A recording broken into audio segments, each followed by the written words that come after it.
ধর্ষণ সহ নারী নিপীড়নের প্রতিবাদে মুখর এখন দেশের বিভিন্ন শিক্ষাঙ্গন। ধর্ষণের ঘটনার প্রতিবাদে মাঠে নেমে বিশ্ববিদ্যালয় সহ ঢাকার বিভিন্ন বিশ্ববিদ্যালয়ের শিক্ষার্থীরা বিক্ষোভ করছেন।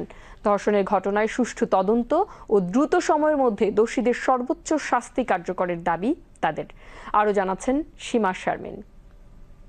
৮ বছরের ছোট্ট শিশুটি মায়ের কাছে বায়না ধরেছিল বোনের বাড়িতে বেড়াতে যাবে বলে। কে জানতো বোনের বাড়িতে বেড়াতে এসে তার পরিণতিতে হাসপাতালের বেডে তাকে কাতরাতে হবে জীবন মৃত্যুর সন্ধিক্ষণে। মাগুরায় ধর্ষণের শিকার ছোট্ট এই শিশুটিকে উন্নত চিকিৎসার জন্য রাজধানীর সম্মিলিত সামরিক হাসপাতাল সিএমএইচে স্থানান্তর করা হয়েছে। গতকাল বিকেলে ঢাকা মেডিকেল কলেজ হাসপাতাল থেকে তাকে সিএমএইচে নেওয়া হয়।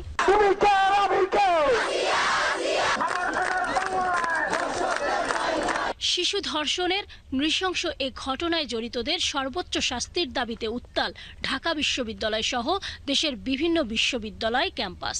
দেশব্যাপী নারী ও শিশু নির্যাতনের এসব ঘটনার জেরে শনিবার দিবাগত রাত 12:30 নাগাদ ঢাকা বিশ্ববিদ্যালয়ের সুফিয়া কামাল হলের নারী শিক্ষার্থীরা একটি মিছিল নিয়ে রাজু ভাস্কর্যে আসেন। পরে অন্যান্য হলের নারী শিক্ষার্থীরা তাদের সাথে যোগ দেন।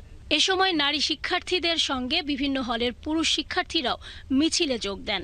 তারা সম্প্রতি মাগুরায় নিপীড়নের শিকার শিশুটির নির্যাতনের ঘটনায় অপরাধীদের সর্বোচ্চ শাস্তি নিশ্চিত করতে সরকারের প্রতি আহ্বান জানান। এর শাস্তি যদি আমরা এখন নিশ্চিত না করতে পারি তাহলে আমরা কত সেফ ফিল করতেছি না রাস্তায়। ধর্ষকের ফাঁসি কার্যকর করলে এটা যদি একটা নির্মম শাস্তি দেওয়া যায় তাহলে আমি মনে করি ফার্দার কেউ আর এরকম করার চেষ্টা করবে না। এর আগে সন্ধ্যায় বিশ্ববিদ্যালয়ের রোকেয়া হলের শিক্ষার্থীরা একটি মশাল মিছিল করেছেন। এছাড়াও বিশ্ববিদ্যালয়ের একাধিক ক্রিয়াশীল সংগঠন ধর্ষণের প্রতিবাদ জানিয়েছে। কর্মসূচি থেকে বৈষম্য বিরোধী ছাত্র আন্দোলনের মুখপাত্র ও বিশ্ববিদ্যালয়ের সুফিয়া কামাল হলের শিক্ষার্থী উমামা ফাতেমা বলেন, প্রত্যেক ধর্ষককে বাংলার মাটিতে কঠিন শাস্তি দিতে হবে।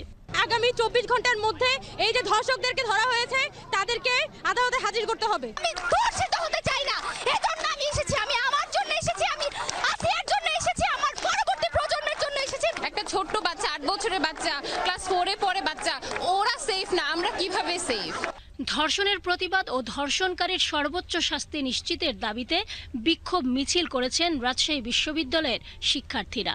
শনিবার রাত 8:45টার দিকে বিশ্ববিদ্যালয়ের শামসুজ্জোহা চত্বরে জড়ো হয়ে এই বিক্ষোভ করেন তারা। এ সময় স্লোগানে মুখর হয়ে ওঠে বিশ্ববিদ্যালয় ক্যাম্পাস। নারীদেরকে সকল জায়গায় তাদের নিরাপত্তা নিশ্চিত করবে। ছাত্র জনতার একটি দাবি রয়েছে, দর্শকদের বিচার নর্মাল যেভাবে ফাঁসি দেওয়া হয় সেটা না দিয়ে তাদেরকে প্রকাশ্যে জনসম্মুখে ফাঁসি দেওয়া হোক। এই যে ধর্ষণের ঘটনা ঘটেছে এটির সুনিশ্চিত বিচার যেন নিশ্চিত হয় এবং আমাদের যে ধর্ষক আছে তাদের অবশ্যই ফাঁসি হতে হবে। এছাড়াও দেশের বিভিন্ন স্থানে ধর্ষণের ঘটনায় বিক্ষোভ করেছে জাহাঙ্গীরনগর এবং সিলেট শাহজালাল বিজ্ঞান ও প্রযুক্তি বিশ্ববিদ্যালয়ের শিক্ষার্থীরা। আজও ঢাকা, চট্টগ্রাম সহ বিভিন্ন বিশ্ববিদ্যালয়ে চলমান রয়েছে এই বিক্ষোভ সমাবেশ।